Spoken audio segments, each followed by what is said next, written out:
এরপরের প্রশ্ন হলো, ঘরে কোন পা দিয়ে প্রবেশ করব এবং কোন পা দিয়ে বের হব। বাসায় ঢুকার সময় আমরা ডান পা দিয়ে প্রবেশ করব, আর বাসা থেকে বের হওয়ার সময় কোন পা দিয়ে বের হব? বাম পা দিয়ে বের হব। কারণ হলো, যে কোনো ভালো কাজ এটা ডান দিয়ে শুরু করাটা হলো সুন্নাহ, আর যে কোনো তুলনামূলক খারাপ কাজ এটা বাম দিয়ে শুরু করাটা হলো সুন্নাহ।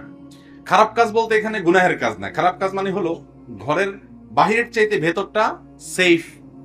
আমরা ভেতরটা থাকতে পছন্দ করি, বাহিরে যেতে হয় প্রয়োজনে, সেজন্য বাহিরে যাওয়ার সময় বাম পা আগে, আর ঢোকার সময় কোনটা দিয়ে?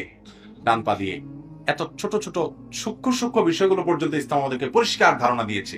কত সমৃদ্ধ ইসলাম আমাদের, কত রিচ, কোন সাইড বাদ রাখে নাই। একজন মুসলমানের জীবনে এত খুঁটিনাটি বিষয় যেখানে বলা হয়েছে, সেখানে পাইকারি জীবনের সাথে অবশ্যই বলা হয়েছে।